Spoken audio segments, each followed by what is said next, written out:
Assalamualaikum warahmatullahi wabarakatuh. Nama saya Makfiroh Haryanti. Di sini saya akan membuka sesi tanya jawab tentang akad kafalah dan akad hawalah.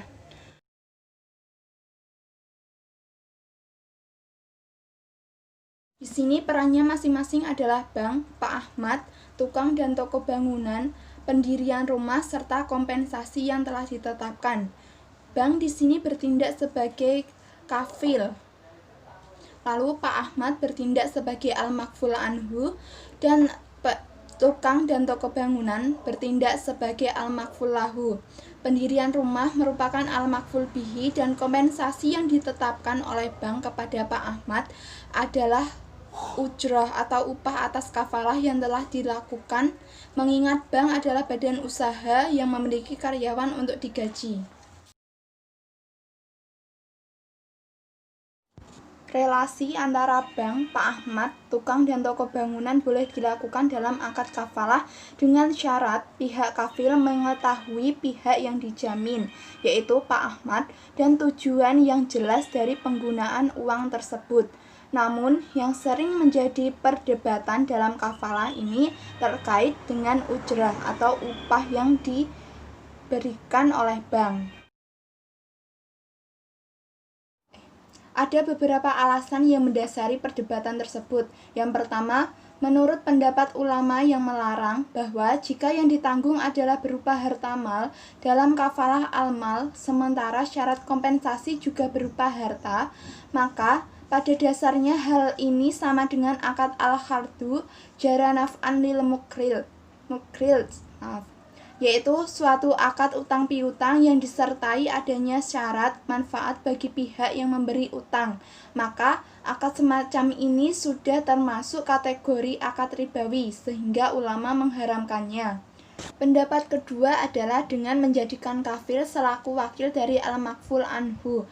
Dalam hal ini pihak bank yang sebelumnya hanya berperan selaku kafil atau penjamin, ia juga memerankan diri selaku pihak yang mewakili Pak Ahmad dalam menanggung kewajiban Pak Ahmad kepada al-makful lahu, yaitu tukang dan toko bangunan selaku wakil, maka pihak bank bisa menerima ujrah dari Pak Ahmad.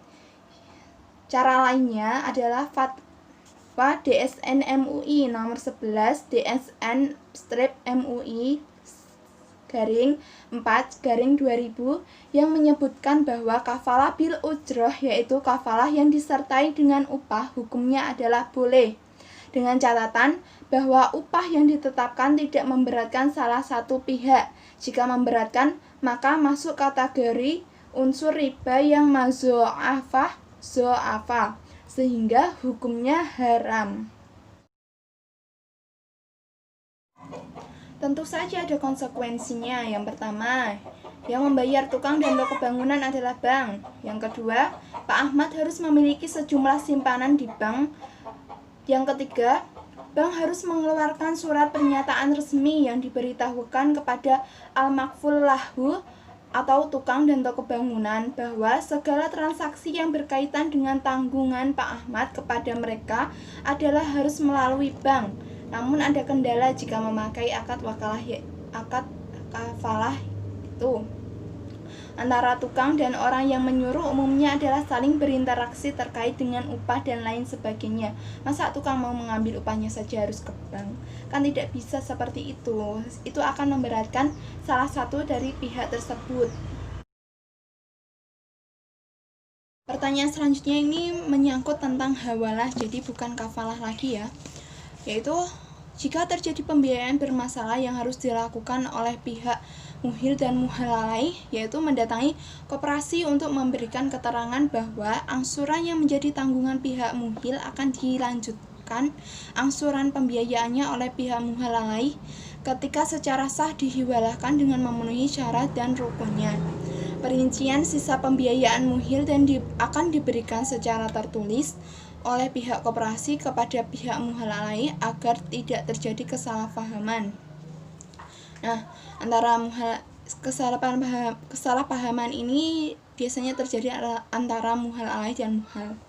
Oleh karena perincian tersebut akan dijelaskan secara jelas di hadapan muhil dan muhal alaih karena merupakan sebuah syarat sahnya dalam melakukan hawalah, sehingga perincian bisa diterima oleh pihak muhal alaih dan tidak ada unsur paksaan di dalamnya.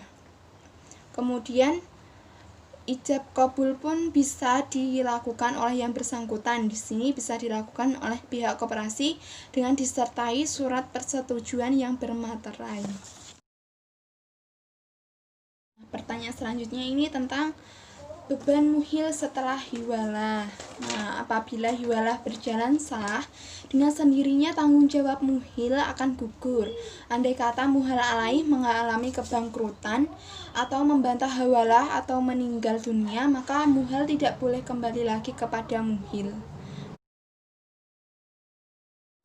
Untuk jawaban dari pertanyaan selanjutnya, hiwalah sendiri memiliki pengertian menurut bahasa adalah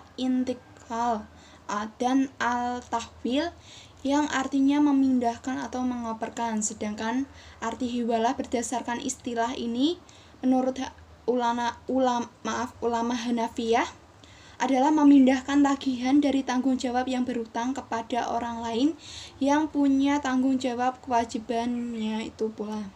Dengan dua pengertian ini, maka dapat disimpulkan bahwa hiwalah adalah pengalihan hutang dari orang yang berhutang, yaitu muhil, kepada orang lain yang wajib menanggungnya atau muhal alaih.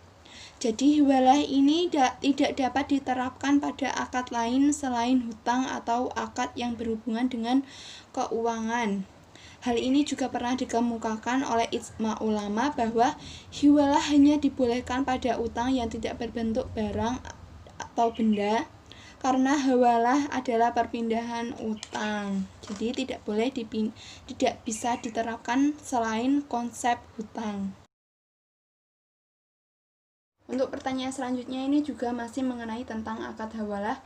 Jadi sebagaimana akad yang telah dilakukan oleh Pak Tono, Pak Roni, dan Pak Tony, ini disebut dengan akad hawalah atau pengalihan tanggungan.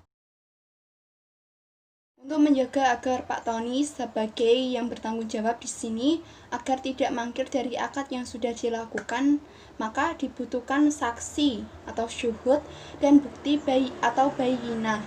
Dalam kitab tafsirnya Syekh Muhammad bin Jarir Al-Tabri meriwayatkan dari sahabat Ibnu Juraih bahwasanya, wahai orang-orang yang beriman, ketika kalian saling berutang sampai batas suatu tempo tertentu, maka catatlah.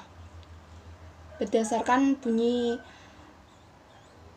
hadis tersebut, maka Allah Subhanahu wa Ta'ala memerintahkan kita untuk pentingnya yaitu pencatatan transaksi.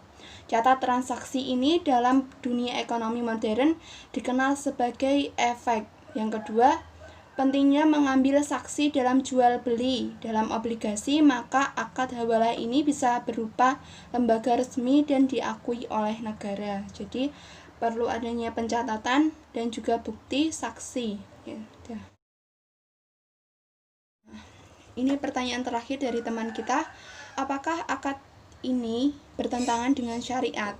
Akad hawalah ini tidak bertentangan dengan syariat, asal pelaksanaannya dilakukan dengan ketentuan Fatwa Dewan Syariah Nasional nomor 12 DSN MUI 4/2000 tentang hawalah.